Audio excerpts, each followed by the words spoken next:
used for present-day conferences in which no participant has precedence. All are equally seated. What useful object was this? Captain Brian Chanin. A round table. That is right, a round table. All right, all are equally seated. The round table. 2-1 buzzer questions. Coxsackie-Athens up by 1. They're looking for 3 for a team question. The term laser, L-A-S-E-R, is an acronym for what device?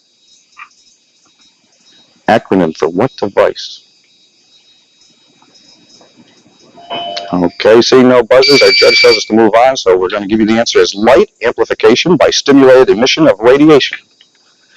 Laser. For 5 points, a special adjective is given to the kind of film devised and produced for the sole purpose of giving a realistic and accurate picture of some aspect of everyday life or work. Joanne Wydell, Coxsackie-Athens. Sensationalistic? No, she said sensationalistic. That's not the correct answer. Let me repeat the question in its entirety for St. Joseph's. A special adjective is given to the kind of film devised and produced for the sole purpose of giving a realistic and accurate picture of some aspect of everyday life or work. What is this film called? Brian Chanin. Documentary. That is the term we need. Documentary, yes. I'm sure you've seen many of the documentaries that are produced. That ties in buzzer questions to a piece. Could be a tiebreaker, earning a team question. Listen carefully. Primarily, where does the salt in seawater come from? Captain Chris Kager, Coxsackie-Athens. The minerals and dissolved rocks in the water. Minerals and dissolved rocks in the water is his answer. No, we can't accept that. We need more specific information. St. Joseph's? Anyone have an idea? Brian? From the decaying living organisms. Such a No, it's not from the decaying organisms as well. Actually, the streams and rivers which flow across the land absorb the salt from earth and rocks, and so really the fresh water is bringing most of it into the ocean. So we're looking for a specific answer that it is coming in through the fresh water from the salt composition of those freshwater streams. Very quickly, another buzzer question. The color combination with the strongest visual impact is black on yellow. Chris Kager, Coxsackie-Athens. yellow and orange. Okay, I was afraid you were going to give me some colors. Let me repeat the entire question for St. Joseph's. That's incorrect. The color combination with the strongest visual impact is black on yellow. What everyday application makes use of this fact? Captain Brian Chanin. Advertising. No, not advertising. All right, we're looking for either traffic signs with that color combination or school buses. Let's try again for a team question. We need one of these answered to earn it.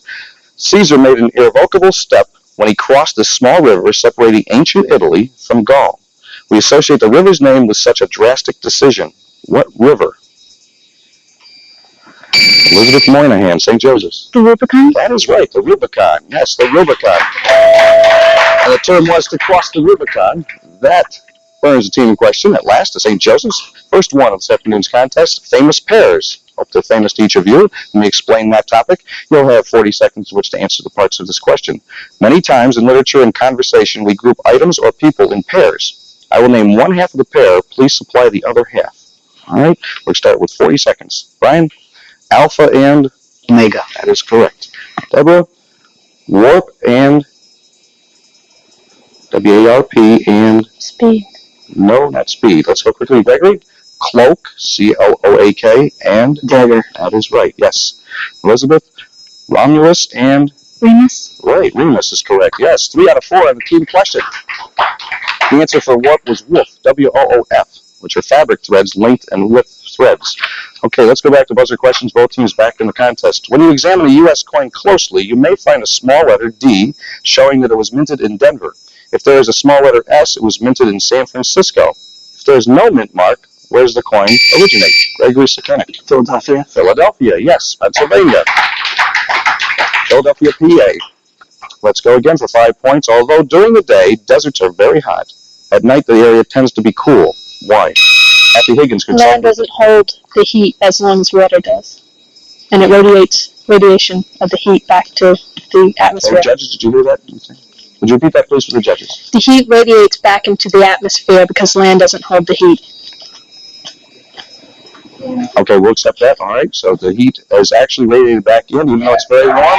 Therefore, we're tied now in buzzer questions. One apiece for 5 points. The Minotaur, M-I-N-O-T-A-U-R, was imprisoned in one, and there was a small one in Hampton Court. Quick buzz by Chris Kager, Coxsackie-Athens. Labyrinth. Labyrinth is right. Yes, Labyrinth.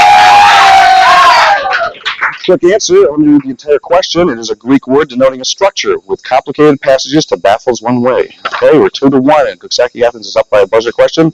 3 definitions can be applied to one word. Tell me the word which fits these definitions. The passing on of a cultural heritage, the initiation of the young into worthwhile ways of thinking. Joanne Wydell, Coxsackie-Athens. Assimilation. No, it's not assimilation. I'll repeat the 3 definitions. We're looking for a one-word answer. Anyone from St. Joseph's. The passing on of a cultural heritage, the initiation of the young into worthwhile ways of thinking and doing, the fostering of an individual's growth.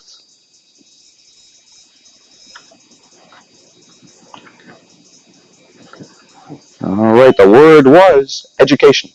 Education. All right, all defining education. That's the end of a quick first half here in the playoffs. And answers, please, checking the score. Very close. St. Joseph's 35, Coxsackie-Athens 20, 15 points difference. In the second half, as we've done all season long, the point value is double for their answers, so we certainly will probably see a continued close score, but the points doubling or tripling. Let's go back over to each of the captains. They've appeared, of course, 3 times already here on Answers, Please, but we'd like to ask Chris Kager from Coxsackie-Athens. Chris, what do you think? First of all, congratulations again for being here. You're doing a fine job, and we wish you good luck in the second half. But I know your team's back again, and what do you think maybe has been a reason for your success? You've gotten this far, and of course you hope to go on. But Chris, do you have any special words of how you did this? Well, I think we have a good blend of students and no different areas well. And we have a fine faculty and fine advisor, Mrs. Wydell. And those are 3 good reasons, I guess, and they're appearing here, of course, in the playoffs, and hopefully those 3 reasons will continue to be successful for them. So the wide blend of their students, most of the teams that appear do have students that are probably interested in various areas that help them answer the various questions we have. Let's go quickly over to Brian Chanin, returning, of course, from St. Joseph's as captain. And Brian, do you have any strategies that you've used and hopefully we'll use in the second half here to go on to the playoffs? Well, we can sort of thank our advisor. She gives us a good general knowledge. We just try to use that. No one really specifies studies. So no one's really waiting for a certain topic of a question to come up with math or science. Everyone seems to try their own. Okay. Did you get to practice somewhat at the school beforehand? Any special way to do that? We meet with our advisor, and she goes through questions. Okay. We try to answer them. Well, you're doing really well, and of course you're here for the second half coming up, as hopefully you will be right after this brief timeout.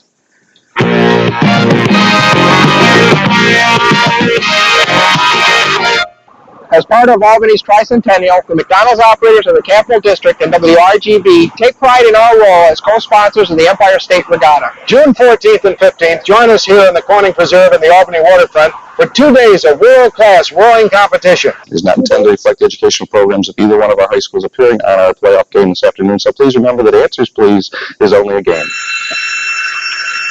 The second half of the game, which is our playoff, the first one at the end of the season here, is about to begin. But before we do, as usual, we'd like to go back to the captains of each team and file faculty advisors and student alternates. Of course, they've been introduced previously this season, but quickly over to Chris Kager, Coxsackie-Athens.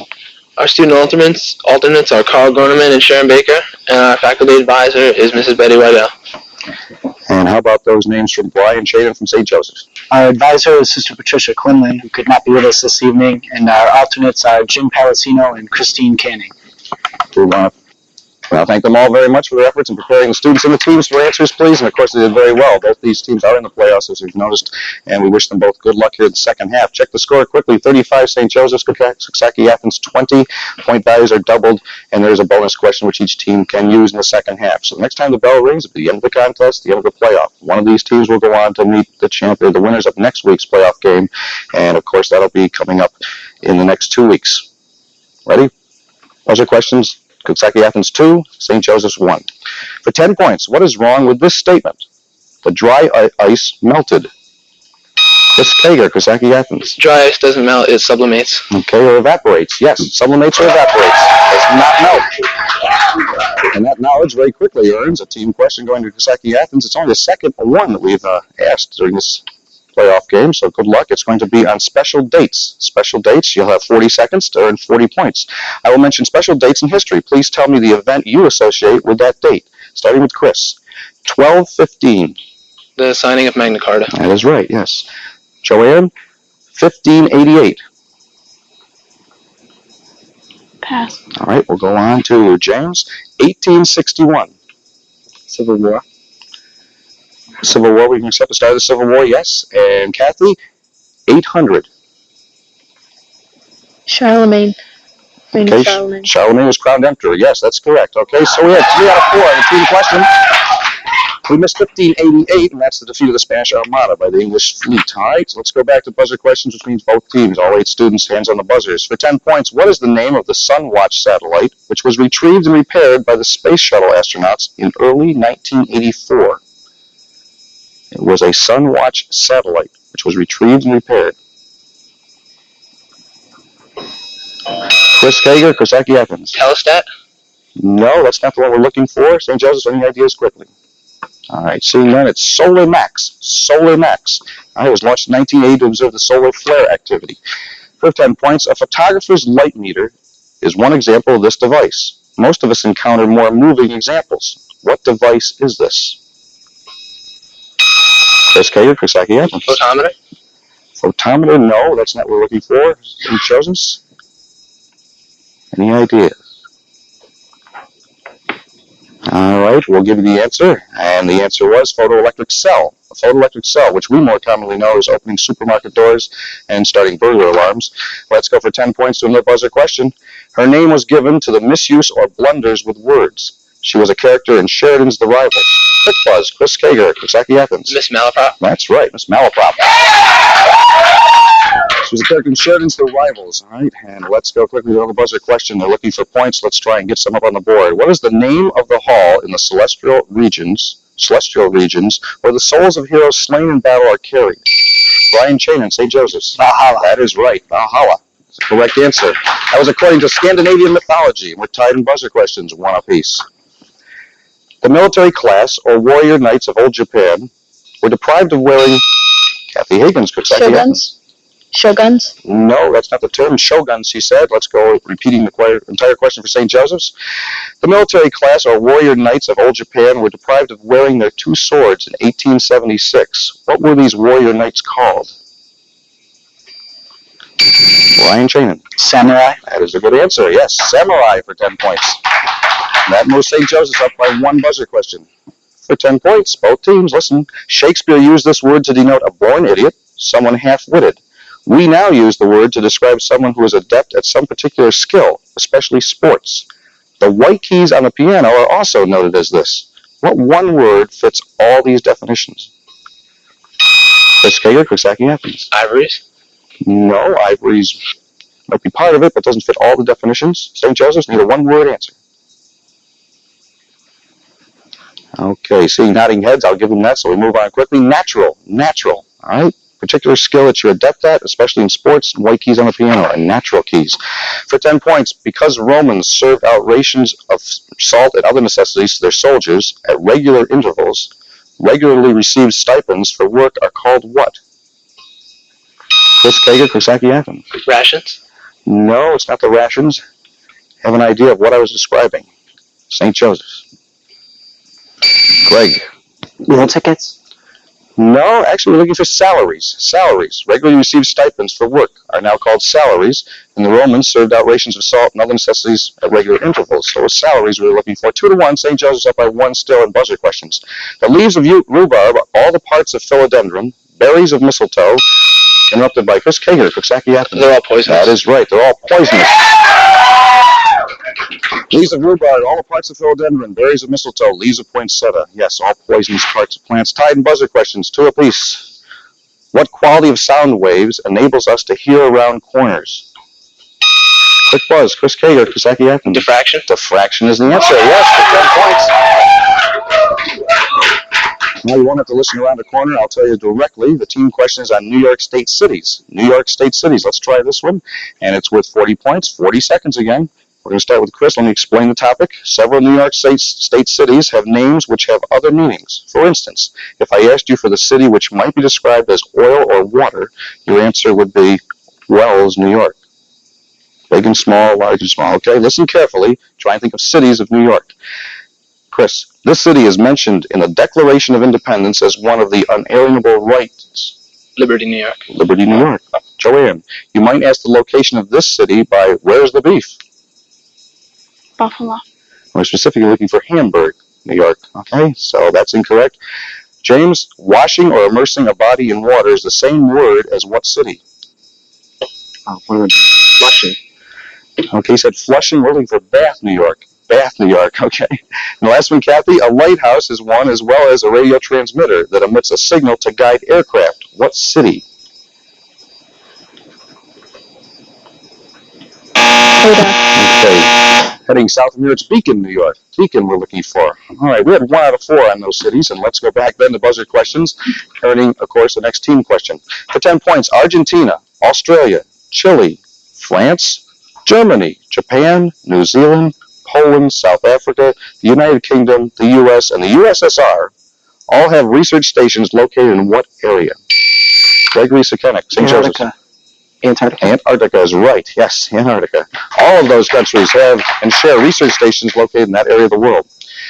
Money which, by law, constitutes payment which a creditor is bound to accept is called, again, Gregory Sukenik. Legal tender. That is right, legal tender. 2 quick buzzer questions. Here's a third. For 10 points, this word is Latin for the beak of a bird or the curved prow of a ship. Its modern use as a pulpit or stand for public speakers sometimes reveals James Wydell, Coxsackie-Athens. Podium. No, it's not podium. I'll repeat the entire question, and someone may buzz from St. Joseph's. This word is Latin for the beak of a bird or the curved prow of a ship. Its modern use as a pulpit or stand for public speakers sometimes reveals its origin, decorated with a bird's head. What Latin word is this?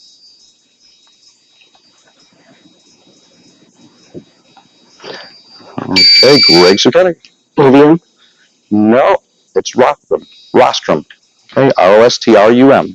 Let's go on quickly for 10 points. Any scheme for making followers or influencing public opinion in political, social, or religious matters is called what? It's a scheme. Deborah Tomaselli. Propaganda? Propaganda is that scheme, yes, all right. Influencing public opinion in political and social religious matters. Propaganda. And that earns a team question going to St. Joe's. They're in 3 buzzer questions right there, and that tells them they're going to go to kinds of what. Kinds of what is the topic. You have 40 seconds, and 40 points are possible. I will list several names given to the same object. For instance, if I listed cold, warm, and store, you hopefully would identify them as kinds of fronts. A cold front, a warm front, a store front. So you're thinking of one word that all these go with. Listen carefully and try and answer quickly. You have 40 seconds. Brian? Canal, pad, tresses, curly. Pass. All right, we'll go on. Deborah? Radio, permanent, light, surface, Wave. tidal. Waves is correct. Yes, she said it. Gregory? Storm, Dutch, French, screen. Door. All right, doors is correct. Yes. And the last one, Elizabeth. Soap, horizontal, musical, parallel. Pass. All right, that's bars. Bars, okay? So we had 2 out of 4 on the team question. The first one, canal, pad, tresses, and curly is locks. Locks, all right? Let's go quickly again. So both teams are in the contest. 10-point buzzer question. Sophocles wrote plays grouped together as the Theban, T-H-E-B-A-N, plays. Name one of them. Captain Chris Kager, Coxsackie-Athens. Antigone. Antigone is right. Yes, Antigone, good. For 10 points. We're moving right along, waiting for that bell. We associate July 4th as the birthday of our country. However, it is also the birthday of the 30th president of the U.S., who succeeded to the office after the death of President Harding. Who was this New England-born president? Gregory Sukenik, St. Joe's. Coolidge. Calvin Coolidge is right, yes. Calvin Coolidge, born on the 4th of July. It ties us in buzzer questions. Define the word contemporary. Define the word contemporary. James Wydell. Modern, up to date. Except modern, up to date. No, we can't, according to the judges. Quickly, St. Joseph's. Definition. Brian. At the same time. All right, occurring or existing at the same time. Yes. Not necessarily now or up to date, but occurring or existing at the very same time. 2-1, St. Joseph's up by a buzzer. Originally, these objects were collected from the vanquished foe and set up to show the victory. Now we associate them with winning, not losing, and cherish them for that reason. What objects am I describing? James Wydell, Coxsackie-Athens. Trophies. Trophies is the right answer. Yes, trophies. Awards and trophies, and that ties us, as we have been many times in buzzer questions, for 10 points. On what date will the 21st century begin? Exactly. Chris Kager. January 1st, 2001. That's exactly right. January 1st, 2001. And that accurate date sends us into a team question with Coxsackie-Athens. Name of a name. Now listen to this carefully. That's the topic. 50 seconds the time limit. 40 points possible in the second half. Sometimes when we define a word, we use a double expression to clarify that definition. For instance, land pollution is soil of soil. give me the double word definition for the word I give you. So listen carefully. You're going to repeat a word. Chris, house construction. Building a building. Building of a building, yes. Joanne, paying the check. Cash for cash. No, it's tender of tender. All right. James, silver-covered dish. Plated plate. Okay, plate a plate. Okay, it's correct. Or plated plate. And finally, very quickly, Kathy, clothing store. We'll stop right there. That last one we're not asked. The bell's ending the contest. We have St. Joseph's 125, Coxsackie-Athens 150. Now our judge is going to make sure that is accurate, and we'll announce the winner of our first playoff game right up to this correct with a total of 150 points. And of course, St. Joseph's are runners-up. So you're not losers because they earned 3 wins to actually get you into the playoffs. So we thank them very much and congratulate them in their appearance. We have some awards for you to give you. We thank you again. Coxsackie-Athens is going to come back, I believe, Ted. You said everything, John. I guess I got it all out to say. They're the first finalists, Coxsackie-Athens, right? And they'll be playing either Cooperstown or Taconic Hills. The winner's our next playoff game. So we congratulate Coxsackie-Athens. I thank you, Ted, and thank you very much. We'll see you next week right here on Answers, Please.